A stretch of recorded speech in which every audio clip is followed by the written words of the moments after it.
지난주에 우리가 그리스도다움이 무엇인가에 대한 말씀을 나누었어요. 여러분 그리스도다움 기억나시나요? 그리스도다움은 한마디로 말씀드리면 그리스도를 닮아가는 것이라고 생각하시면 돼요. 그리스도다움은 내가 그리스도인으로서 크리스찬으로서 예수님을 닮아가는 그 삶의 과정을 우리는 그리스도다움이다. 어떤 사람을 보고 참 저 사람은 인간답다, 사람답다 라는 얘기를 하잖아요. 참 저 사람은 권사님답다, 집사님답다 라는 이야기를 하잖아요. 그 얘기는 뭐예요? 그런 행동을 하거나 그런 말을 하는 모습을 보고 뭐뭐다움이다 라고 얘기하잖아요. 그래서 우리가 뭐뭐답다라는 것은 굉장히 중요한 것 같아요. 특별히 우리 믿는 사람들은 신자다움, 믿는 자다움의 모습이 참으로 중요한 것 같아요. 그러기 위해서 우리는 항상 예수님을 닮아가려고 노력하며 그리스도다움이라는 이야기를 여러분들이 들을 수 있다는 겁니다. 우리가 세상적으로도 그런 얘기를 많이 하죠. 롤모델이다. 저 사람을 좀 닮아가고 싶다. 벤치마케팅을 좀 하고 싶다. 우리 그런 얘기 많이 하잖아요. 그런 것처럼 우리도 항상 예수님을 닮아가는 그런 삶을 살아야 된다라고 생각합니다. 자, 우리 오늘 본문은 여러분들이 잘 아시는 대로 에베소서의 교인들을 향하여 사도 바울이 60년, 61년경에 로마 감옥에서 에베소 성도들에게 보낸 편지이며 옥중서신입니다. 4장 1절에 이렇게 시작합니다. 그러므로 주 안에서 갇힌 내가 너희를 구원하노니 너희가 부르심을 받은 일에 합당하게 행하라 라고 기록하고 있어요.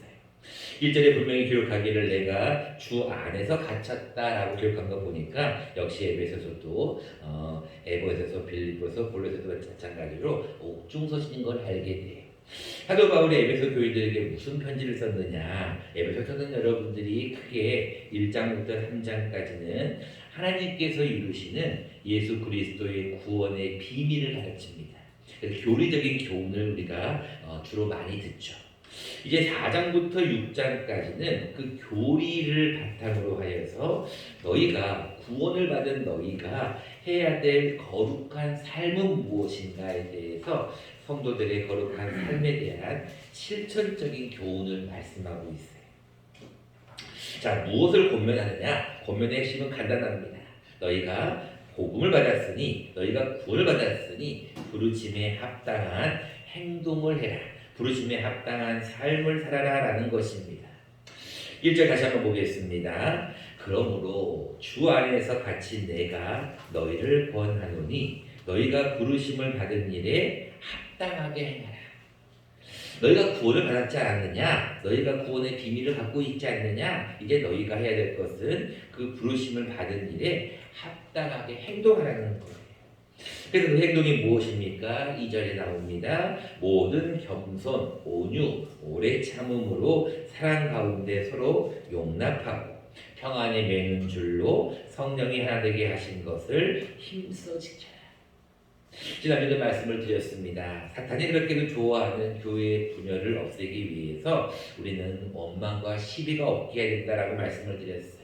마찬가지로 계속해서 사도 바울은 교회의 어떤 나눔에 대해서 이것은 하나님이 기뻐하지 않는다라고 하면서 힘써 지키라고 얘기합니다. 성령의 평안에 매는 줄로 성령이 하나 되게 하신 것을 힘써 지키라는 것.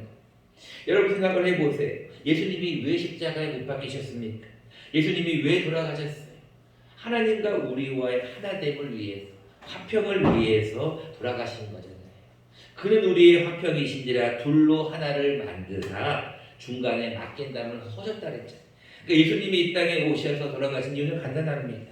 하나님과 우리와 하나 되는 것을 원하시는 거예요. 그럼에도 불구하고 사탄은 계속해서 하나님과 우리를 이간질시키죠. 더 나아가서 사람과 사람 사이에도 믿는 자 다음 교회에서도 자꾸 이간질을 시켜요. 그래서 사도 바울은 4절부터 6절까지 너희가 하나가 되어야 될 이유를 얘기하는데 그 이유가 몸이 하나이지 않느냐, 성령도 한 분이지 않느냐, 또한 너희가 주도 한 분이시고 믿음도 한 분 하나, 세례도 하나고 하나님도 한 분이지 않느냐라는 이야기를 하면서 너희가 좀 하나가 되기 위해 노력해라라고 얘기합니다. 그러면서 그 하나됨을 위하여서 내가 너희에게 은사를 주겠다. 쉽게 말하면 선물을 주겠다는 거예요. 무슨 선물을 주겠다고 했습니까? 7절 말씀입니다. 우리 가운데 우리 각 사람에게 그리스도의 선물의 분량대로 뭐를 주셨다고요? 은혜를 주셨어요. 여러분, 교회가 하나가 되고 나라가 하나가 되고 모임이 하나가 되고 가정이 하나가 될 수 있는 것은 은혜가 있으면 되는 거예요. 은혜가 있으면 모든 것이 그 안에서 다 녹아 들어가는 거예요. 근데 은혜가 없으면요, 퍽퍽해가지고요, 막 튕겨 나가는 거예요. 자, 그래서 중요한 것은 우리가 이 은혜의 선물, 즉 은사를 받았는데 하나님이 어떤 은사를 주십니까? 여러 가지 은사 가운데 특별히 11절 말씀에 보면 여러 가지 은사를 주시는데 어떤 사람은 사도로, 또 어떤 사람은 선지자로, 어떤 사람은 복음 전하는 자로, 어떤 사람은 목사와 교사로 은사를 주셔서 삼으셨다는 거예요. 결국은 그들이 공통점은 뭐냐면 사역자들이. 여러분, 사도나 선지자나 복음 전하는 자나 목사나 교사나 다 사명자들이, 사역자들이. 이들을 하나님께서 세우신 이유는 한 가지. 12절에 나옵니다. 여러분들을 온전하게 하여 여러분들이 봉사의 일을 해서 여러분들이 그리스도의 몸을 세우기 위해서 하나님은 사역자를 세우셨다는 거예요. 결국은 여러분들이 하나님의 사역자를 통하여서 여러분들이 조금씩 자라야지 교회의 몸이 세워지는데, 여러분들이 자라기 위해서 어린아이가 되지 말고 좀 장성한 분량까지 좀 자라라. 어디까지 자라라고 얘기하고 있냐면 15절 말씀에 그리스도에게까지 자라는 거예요. 15절입니다. 오직 사랑 안에서 참된 것을 하여 범사에 그에게까지 자랄지라. 그는 머리니 곧 그리스도다. 여러분들 지금 말씀하고 있는 그리스도다움, 그리스도를 닮아가는 이 과정이 결국은 여러분들이 예수님을 향해 나아가는 삶의 과정인데, 여러분들이 결국은 이 그리스도다움을 향하여서 나아가는 것이 주님의 뜻이라는 거예요. 자, 이제 그런데 우리의 목표가 그리스도를 닮아가기 위해서 그리스도를 계속까지 자라야 되는데, 문제는 한 가지가 있어요. 그게 무엇이냐면 이 자라는 거예요. 자. 여러분들 우리나라 말은 참 이게 어려운 것 같습니다. 그냥 나라고 하면 되는데, 나 하면 제일 쉬울 것인데, 어떨 때는 자기, 어떨 때는 자신, 어떨 때는 또 자아, 뭐 속사람, 뭐 이렇게 자꾸 이 얘기를 하니까 좀 말이 어려운 것 같아요. 근데 여러분들 오늘 본문은 여러분들 자아라고 지금 기록하고 있는데, 이 자아에 대해서 잠시 설명을 드리는 것이 도움이 될 것 같습니다. 자아는 쉽게 생각하면 여러분들의 어떤 전체적인, 다시 말하면 영과 혼과 육을 포함한 그 사람 전체의 모습을 우리는 자아라고 생각하시면 좋아요. 우리가 보통 자신이라고 하면은 몸신자를 써서 어떤 사람의 육체를 주로 상징합니다.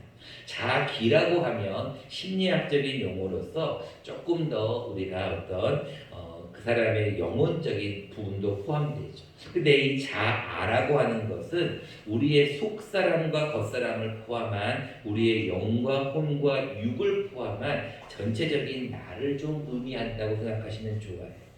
자, 우리가 그리스도에게까지 자라야 되는데, 이 자라는 데 있어서 걸림돌이 한 가지가 있다는 거예요. 그게 뭐냐면 이 자아라는 거예요. 내가 그리스도에게까지 자라는데 이 나라는 이 자아가 굉장히 걸림돌이 돼요. 어떤 걸림돌이 되느냐? 오늘 본문 말씀, 옛사람에 대한 모습이 있고 새사람에 대한 모습이 기록이 돼요.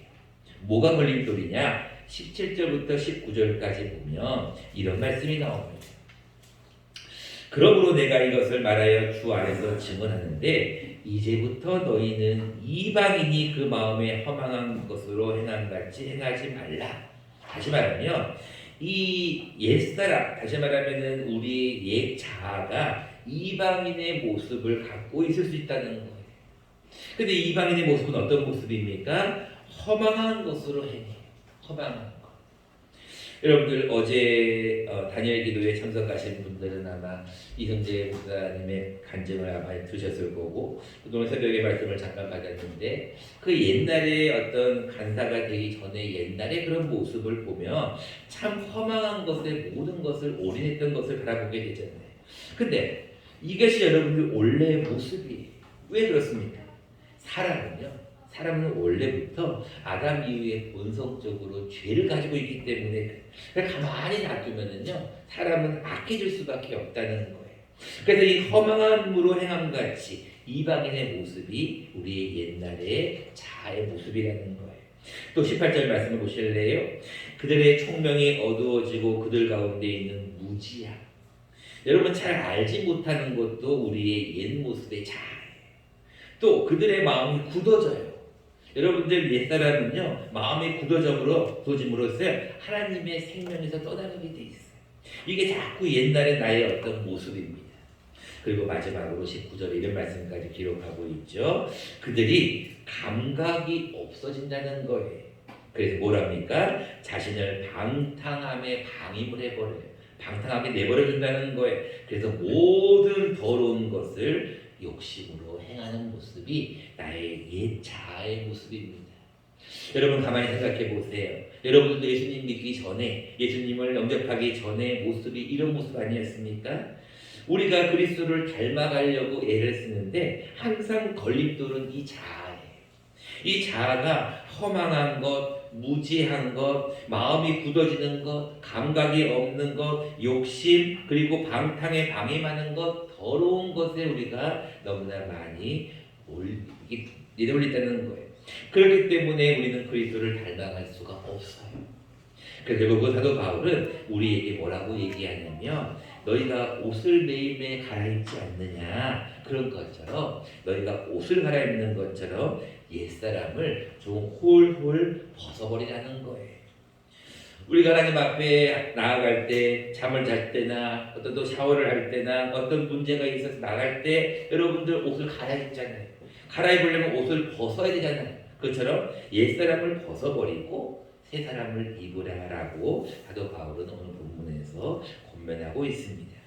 자, 우리 오늘 본문을 통하여서 그렇다면 우리의 이 옛날의 옛 자아가 그리스도를 닮아가기 위해서 우리는 무엇을 해야 될 것인가, 두 가지를 우리가 함께 나누어 보려고 합니다.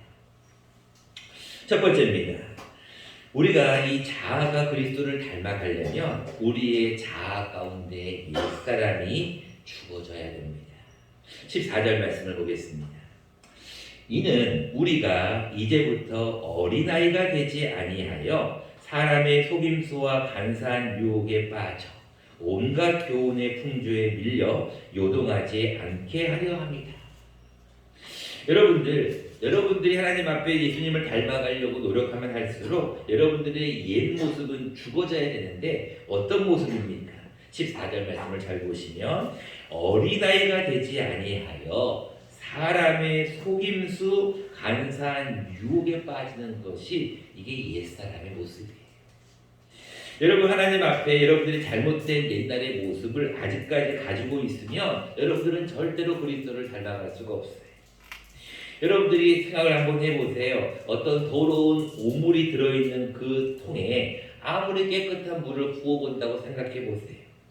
그 물이 희석될 뿐이지 그 물은 똑같이 오염된 물입니다. 마찬가지 우리의 옛날의 어떤 모습, 아직 어린아이와 같은 모습, 사람의 속임수나 간사한 유혹에 있는 옛날의 그런 모습이 남아있으면 우리는 주님께로 나아갈 수가 없어요. 그러면 여러분들이 하나님 앞에 그리스도를 닮아갈 수가 없는 거예요.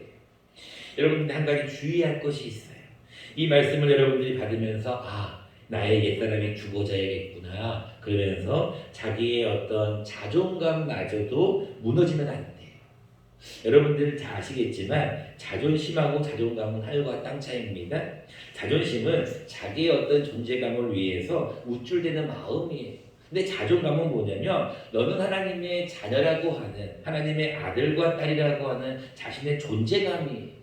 여러분들 자존감은 분명히 가지고 있어야 돼요. 우리는 하나님 앞에서 특별한 자들이고 하나님의 아들과 딸임을 우리는 인정하고 있어요. 그럼에도 불구하고 우리 옛날의 어떤 자존심, 옛날의 어떤 나의 옛 모습을 우리가 끊임없이 죽여야 한다는 거예요.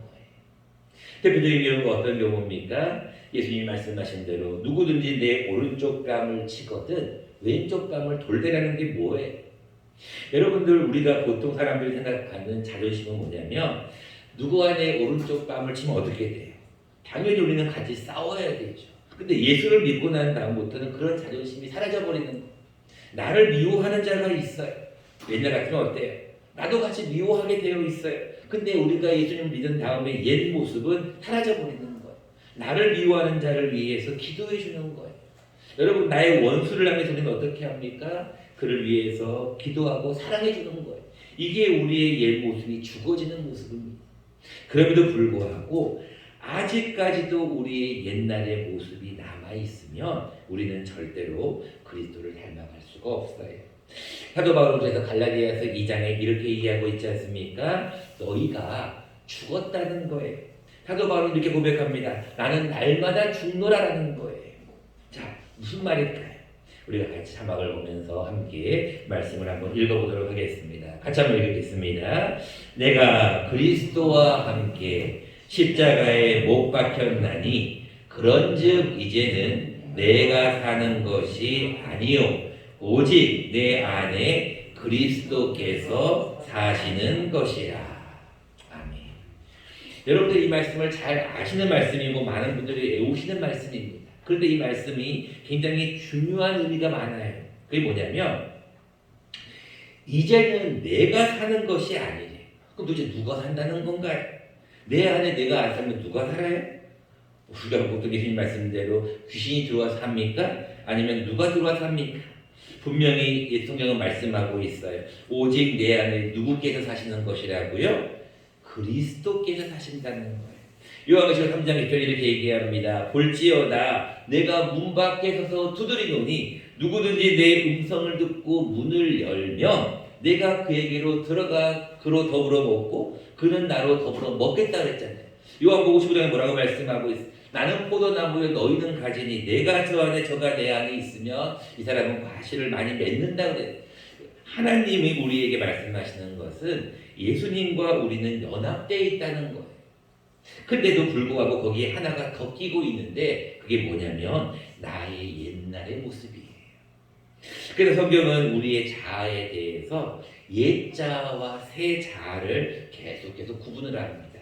옛 모습과 새 모습, 옛 사람과 새 사람을 계속해서 구분을 해요.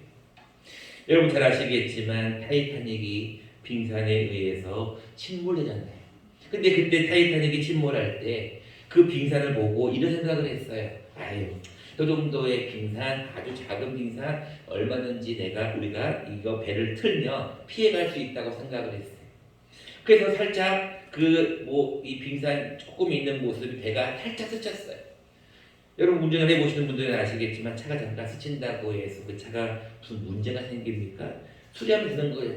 근데 그 배가 침몰하기까지 되는 이유가 무엇이에요? 그 빙산에 보이는 그 모습이 작은 모습밖에 안 됐지만 그 빙산 밑에 보이지 않는 바다 밑에는 어마어마하게 큰 빙산이 들어가 있는 거예요. 우리가 이것을 심리학적으로는 의식과 무의식이라고 얘기해요. 에고하고 슈퍼에고라고 얘기도 얘기합니다.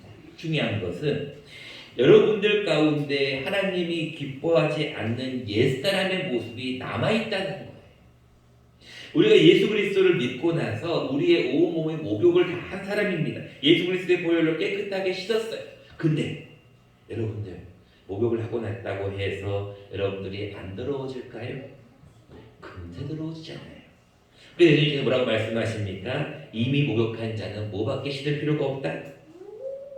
하나님 앞에서 여러분들이 목욕을 이미 한 사람임에도 불구하고 우리는 날마다 목욕을 해야 되고 샤워를 해야 돼요. 씻어야 된다는 겁니다. 그것이 바로 예수님께서 말씀하시는 우리의 회개잖아요. 옛사람은요 가만히 놔두면 가끔씩 우리에게 불쑥불쑥 올라와요. 은혜가 아니면 은혜를 받지 못하면 자꾸 올라오는 게 이 옛사람이에요. 그래서 그리스도를 닮아가지 못하게 만든다는 거예요. 그래서 사도 바울은 뭐라고 얘기합니까? 옛사람을 좀 벗어버리라는 거예요. 옛사람을 좀 벗어버리는데 어떤 옛사람이냐? 22절 말씀입니다. 너희는 유혹의 욕심을 따라 썩어져가는 구습을 따르는 옛사람이에요. 여러분 말씀을 잘 보셔야 됩니다. 여러분들 옛사람의 모습이 분명히 기록하고 있는 것은 유혹의 욕심을 따라요. 그리고 썩어져가는 구습을 따르고 있어요. 여러분 구습이 뭐예요? 옛날의 습관이거든요. 여러분 하나님 앞에 옛사람이 죽지 않으면 그리스도를 닮아갈 수가 없다는 것을 꼭 기억하셔야 됩니다. 두 번째입니다. 우리의 자아가 옛자아가 그리스도를 닮아가기 위해서 우리의 옛사람은 옛자아는 죽어야 됨과 동시에 우리가 한 가지 해야 될 것이 있습니다. 그것이 무엇이냐면 우리의 심령을 새롭게 해야 돼요. 많은 사람들이 그러면 새 사람을 입으면 되겠네요. 간단하네요. 라고 이 얘기를 합니다. 근데 새 사람을 입기 전에 해야 될 것이 23절에 분명히 기록하고 있어요. 24절부터 보겠습니다. 하나님을 따라 의와 진리의 거룩함으로 지으심을 받은 새 사람을 입으라 라고 명령을 하고 있어요. 그런데 새 사람을 입기 전에 23절에 뭐가 먼저 되라고 하냐면 오직 너희의 심령이 새롭게 돼야 돼요. 마음이 새롭게 되지 않으면 여러분들이 아무리 해도 새 사람을 입을 수가 없고 그리스도를 닮아갈 수가 없다는 것입니다. 17절과 18절 말씀을 다시 한번 보겠습니다. 여러분들 17절에 제가 분명히 말씀드린 옛 모습이 기록되고 있는데 다시 한번 보세요. 그러므로 내가 이것을 말하며 주 안에서 증언하노니 이제부터 너희는 이방인이 그 무엇에 허망한 것으로 그 마음에 허망한 것이 말씀을 잘 보시면요. 그 이방인들이 허망한 것이 마음에서 나온다니까요. 18절 말씀도 보실래요? 그들의 총명이 어두워지고 그들 가운데 있는 무지함과 더불어서 그들의 뭐가 굳어짐으로? 마음이 굳어져요. 여러분 하나님 앞에 왜 예배를 드리는 줄 아세요? 교회에 오기 전에는 마음이 다들 굳어져 있어서 딱딱한 심령으로 간파한 심령으로 옵니다. 근데 하나님의 말씀이 떨어지면요, 그 말씀을 통하여서 마음이 녹아지는 거예요. 마음이 굳어졌던 마음이 스르르 풀리게 되는 거예요. 그래서 예배를 통해 은혜를 받는 거거든요. 그래서 이 마음이 하나님 앞에 그렇게 중요한 거예요. 19절도 보겠습니다. 그들의 감각 없는 자가 되어 자신을 방탕에 방임하여 모든 더러운 것을 무엇으로 행한다고요? 욕심이에요. 여러분 욕심이 뭐예요? 소유하려고 하는 마음이거든요. 결국은 하나님은 우리의 마음을 새롭게 하지 아니하면 그리스도를 닮아갈 수가 없다라고 얘기를 해요. 여러분 3장 16절 우리 같이 한번 읽어봤으면 좋겠습니다. 우리가 자막은 아니지만 바로 앞에 에베소서 3장 16절 말씀을 같이 한번 읽어보겠습니다. 시작. 그의 영광의 풍성함을 따라 그의 성령으로 말미암아 너희 속사람을 능력으로 강건하게 하시오며. 여러분들 예수님을 닮아가려면요, 여러분들의 속사람이 좀 강해져야 돼요. 옛날에 여러분들의 자아의 옛사람은 죽어져야 되고요, 속사람은 좀 강해져야 돼요. 그 강해지려면 여러분들 무엇을 해야 된다고요? 마음을 새롭게 해야 돼요. 저 2018년도에 여러분들과 함께 이제 만났기 때문에 여러분들과 그때 좀 지나고 나서 첫 추수감사절 때 제가 여러분들에게 이런 얘기를 드렸습니다. 여러분 감사헌금 봉투에 또 여러분들 감사 제목을 한번 적어보십시오. 많은 은혜가 됩니다. 그 중에 많은 분들이 기도 제목과 더불어서 감사의 제목을 적었는데 어떤 분들은 거기에 100가지 이상의 기도 제목을 적으신 분도 계시고 어떤 분들은 단 한 줄의 기도 제목을 적으신 분도 계시고 안 적으신 분도 계십니다. 중요한 것은 제가 다 기록을 해놓고 있기 때문에 가끔씩 이렇게 결기가 되면 그때 상황을 한번 볼 때마다 그런 생각을 하게 돼요. 참 감사를 많이 하신 분들은 이게 지나고 나서 보니까 그 감사의 제목들이 열매가 맺혀 있는 모습을 보게 돼요. 여러분 무엇을 말씀드리려고 하냐면 여러분들이 순종을 잘하잖아요. 감사를 잘하잖아요. 여러분들이 하나님 앞에 하고 있는 그 감사는 결국은 뭐에서 나오는 거예요? 마음에서 나오는 거예요. 여러분들에게 무엇을 하십시오 라고 명령을 하면 여러분들 안 하려고 해요. 그 이유는 뭘까요? 어른이나 학생이나 어린아이 다 똑같습니다.